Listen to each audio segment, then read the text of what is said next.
Señores abogados, el magistrado José Luis Ardón va a formular una pregunta. El abogado de la parte demandante. Más allá del tema de si son 2, 3 o 4 amparos, que seguramente será analizado por el colegiado, yo quisiera conocer su opinión respecto a si la reposición tiene asidero en el texto de la Constitución del año 93 o si más bien se lo inventaron nuestros distinguidos predecesores. Bueno, me va a permitir, señor magistrado, relacionar esta pregunta con una que le hizo usted también más ampliamente a un informante anterior con relación a la Constitución del 79, de si había gran diferencia entre una y otra. Yo lo voy a contestar con criterio absolutamente objetivo. Yo creo que hay más similitud de la que creemos. Primero porque cuando la Constitución del 79 enunciaba el derecho a la estabilidad laboral, no implicaba necesariamente la reposición. Yo sé que muchos pueden alarmarse de esto porque pueden decir, no, pero es que de estabilidad laboral la reposición. No, estabilidad laboral hay de dos clases, la estabilidad relativa y la estabilidad absoluta. La absoluta es cuando la única medida reparadora al despido es la reposición y la relativa supone una indemnización. La Constitución del 79 estrictamente no estableció, como por ejemplo sí lo establece la Constitución de Honduras, que claramente dice en el texto constitucional que frente a un despido injustificado cabe la reposición. La nuestra no lo dijo, por lo tanto, bajo la Constitución de 1979 era perfectamente válido, quiero decir, perfectamente constitucional, que el legislador hubiera establecido un régimen de estabilidad laboral relativa, es decir, solo con indemnización. A la inversa, la Constitución del 93 dice, la ley otorga al trabajador protección adecuada contra el despido arbitrario. ¿Cuál es la protección arbitraria contra el despido arbitrario? La que establezca el legislador.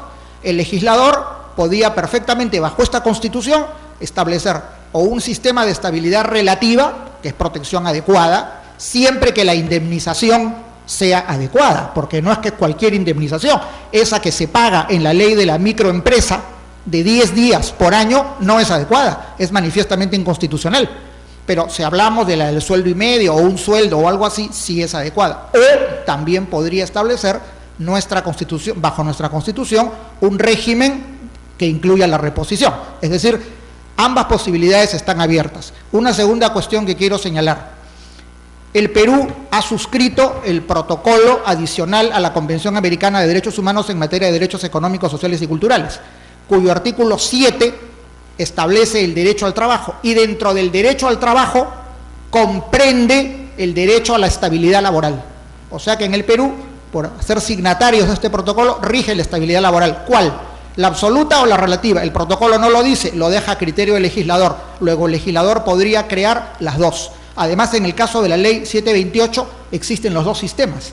Indemnización como régimen general y en caso de despido nulo, que es despido inconstitucional, que son violación de la libertad sindical, violación de la no discriminación y violación de la tutela jurisdiccional efectiva, en el despido nulo, la ley 728 establece la reposición. Régimen general, indemnización, régimen particular, el despido nulo. ¿Qué ha hecho el Tribunal Constitucional? Y con esto concluyo.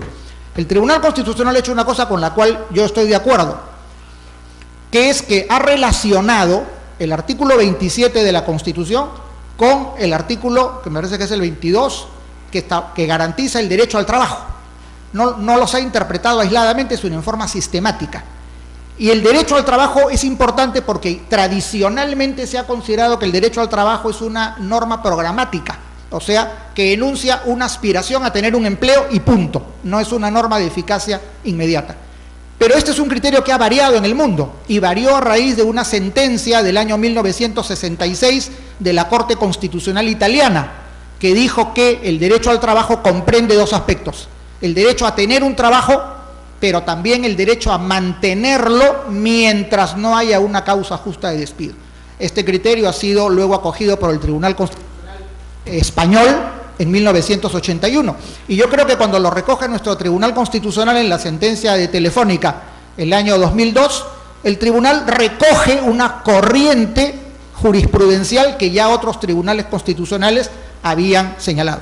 Lógicamente, y con esto concluyo, en vía constitucional no se está protegiendo la estabilidad laboral, porque para pedir una reposición en vía constitucional hay que probar, carga que corresponde al demandante, que el despido es lesivo de derechos constitucionales. Si el trabajador no puede probarlo, tiene que irse a la vía ordinaria y reclamar su indemnización, de modo que no es una vía abierta, pero evidentemente la figura del despido incausado y la del despido fraudulento sí creo yo que tienen un soporte constitucional, y en este caso concreto lo que hubo fue un despido incausado. Perdón por la digresión, pero quise contestar a la pregunta del señor magistrado. Gracias. Vista la causa, al voto. Señor presidente, señores magistrados, damos cuenta que en las demás causas programadas para la fecha no se han presentado a rendir el informe oral conforme al reglamento, aun cuando este hubiera sido solicitado. Al voto las demás causas. Se levanta la audiencia.